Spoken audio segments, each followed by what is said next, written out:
اللہ صلی اللہ علیہ وسلم کے چاروں طرف ایک جماعت کی صورت میں بیٹھے ہوئے تھے۔ ہمارے ساتھ حضرت ابو بکر اور عمر رضی اللہ عنہما بھی موجود تھے۔ رسول اللہ صلی اللہ علیہ وسلم ہمارے درمیان سے اٹھے اور کسی طرف چلے گئے۔ پھر آپ نے ہماری طرف واپسی میں بہت تاخیر کر دی تو ہم ڈر گئے کہ کہیں ہمارے بغیر آپ کو کوئی گزن نہ پہنچائی جائے۔ اس پر ہم بہت گھبرائے اور آپ کی تلاش میں نکل کھڑے ہوئے۔ سب سے پہلے میں ہی گھبرایا اور رسول اللہ صلی اللہ علیہ وسلم کو ڈھونڈنے نکلا، یہاں تک کہ میں انصار کے خاندان بنو نجار کے چار دیواری یعنی فصیل سے گھرے ہوئے ایک باغ تک پہنچا، اور میں نے اس کے ارد گرد چکر لگایا کہ کہیں پر دروازہ مل جائے، لیکن مجھے نہ ملا۔ اچانک پانی کی ایک گزرگاہ دکھائی دی جو باہر کے کنویں سے باغ کے اندر جاتی تھی۔ ربی آپاشی کی چھوٹی سی نہر کو کہتے ہیں۔ میں لومڑی کی طرح سمٹ کر داخل ہوا اور رسول اللہ صلی اللہ علیہ وسلم کے پاس پہنچ گیا۔ آپ نے پوچھا، ابو ہریرہ ہو؟ میں نے عرض کی، جی ہاں اے اللہ کے رسول۔ آپ نے فرمایا، تمہیں کیا معاملہ درپیش ہے؟ میں نے عرض کی، آپ ہمارے درمیان تشریف فرما تھے، پھر وہاں سے اٹھ گئے، پھر آپ نے ہماری طرف واپس آنے میں دیر کر دی تو ہمیں خطرہ لاحق ہوا کہ آپ ہم سے کاٹ نہ دیے جائیں۔ اس پر ہم گھبرا گئے۔ سب سے پہلے میں گھبرا کر نکلا تو اس باغ تک پہنچا اور اس طرح سمٹ کر اندر گھس آیا ہوں جس طرح لومڑی سمٹ کر گھستی ہے، اور یہ دوسرے لوگ میرے پیچھے آ رہے ہیں۔ تب آپ صلی اللہ علیہ وسلم نے فرمایا، اے ابو ہریرہ، اور مجھے اپنے نالین یعنی جوتے عطا کیے اور ارشاد فرمایا، میرے یہ جوتے لے جاؤ، اور اس چار دیواری کی دوسری طرف تمہیں جو بھی ایسا آدمی ملے جو دل کے پورے یقین کے ساتھ لا الہ الا اللہ کی شہادت دیتا ہو، اسے جنت کی خوشخبری سنا دو۔ سب سے پہلی میری ملاقات عمر بن خطاب رضی اللہ عنہ سے ہوئی۔ انہوں نے کہا، ابو ہریرہ، تمہارے ہاتھ میں یہ جوتے کیسے ہیں؟ میں نے کہا، یہ رسول اللہ صلی اللہ علیہ وسلم کے نالین مبارک ہیں۔ آپ نے مجھے یہ نالین یعنی جوتے دے کر بھیجا ہے کہ جس کسی کو ملوں جو دل کے یقین کے ساتھ لا الہ الا اللہ کی شہادت دیتا ہو، اسے جنت کی بشارت دے دوں۔ عمر رضی اللہ عنہ نے میرے سینے پر اپنے ہاتھ سے ایک ضرب لگائی جس سے میں اپنی سرینوں کے بل گر پڑا، اور انہوں نے کہا، اے ابو ہریرہ، پیچھے لوٹو۔ میں رسول اللہ صلی اللہ علیہ وسلم کے پاس اس عالم میں واپس آیا کہ مجھے رونا آ رہا تھا، اور عمر رضی اللہ عنہ میرے پیچھے لگ کر چلتے آئے تو اچانک میرے عقب سے نمودار ہو گئے۔ رسول اللہ صلی اللہ علیہ وسلم نے مجھ سے کہا، اے ابو ہریرہ، تمہیں کیا ہوا؟ میں نے عرض کی، میں عمر سے ملا اور آپ نے مجھے جو پیغام دے کر بھیجا تھا میں نے انہیں بتایا تو انہوں نے میرے سینے پر ایک ضرب لگائی ہے جس سے میں اپنی سرینوں کے بل گر پڑا، اور مجھ سے کہا کہ پیچھے لوٹو۔ رسول اللہ صلی اللہ علیہ وسلم نے فرمایا، عمر، تم نے جو کیا اس کا سبب کیا ہے؟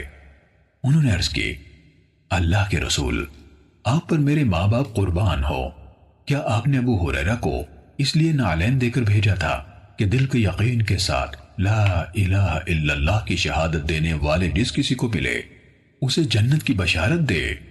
آپ صلی اللہ علیہ وسلم نے فرمایا، ہاں۔ عمر رضی اللہ عنہ نے عرض کی، تو ایسا نہ کیجیے، مجھے ڈر ہے کہ لوگ بس اسی شہادت پر بھروسہ کر بیٹھیں گے، انہیں چھوڑ دیں کہ وہ عمل کرتے رہیں۔ رسول اللہ صلی اللہ علیہ وسلم نے فرمایا، اچھا تو ان کو چھوڑ دو۔ صحیح مسلم حدیث نمبر 147۔ قتادہ نے کہا، ہمیں حضرت انس رضی اللہ عنہ نے حدیث سنائی کہ رسول اللہ صلی اللہ علیہ وسلم نے حضرت معاذ رضی اللہ عنہ سے جب وہ پالان پر آپ کے پیچھے سوار تھے فرمایا، اے معاذ، انہوں نے عرض کی، میں بار بار حاضر ہوں اللہ کے رسول، میرے نصیب روشن ہو گئے۔ نبی صلی اللہ علیہ وسلم نے پھر فرمایا، اے معاذ، انہوں نے عرض کی، میں بار بار حاضر ہوں اللہ کے رسول، زہ نصیب۔ پھر آپ نے فرمایا، اے معاذ، انہوں نے عرض کی، میں ہر بار حاضر ہوں اللہ کے رسول، میری خوش بختی۔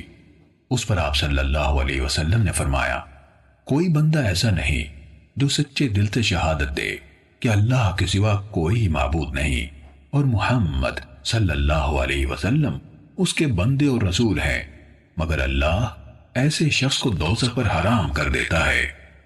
حضرت معاذ رضی اللہ عنہ نے عرض کی، اے اللہ کے رسول، کیا میں لوگوں کو اس کی خبر نہ کر دوں تاکہ وہ سب خوش ہو جائیں؟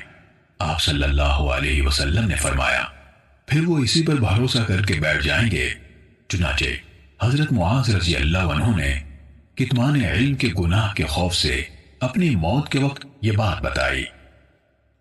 صحیح مسلم حدیث نمبر 148۔ سلیمان بن مغیرہ نے کہا، ہمیں ثابت نے حضرت انس رضی اللہ عنہ سے حدیث سنائی۔ انہوں نے کہا، مجھے محمود بن ربی رضی اللہ عنہ نے حضرت اتبان بن مالک رضی اللہ عنہ سے حدیث سنائی۔ محمود رضی اللہ عنہ نے کہا کہ میں مدینے آیا تو اتبان رضی اللہ عنہ کو ملا اور میں نے کہا، ایک حدیث مجھے آپ کے حوالے سے پہنچی ہے۔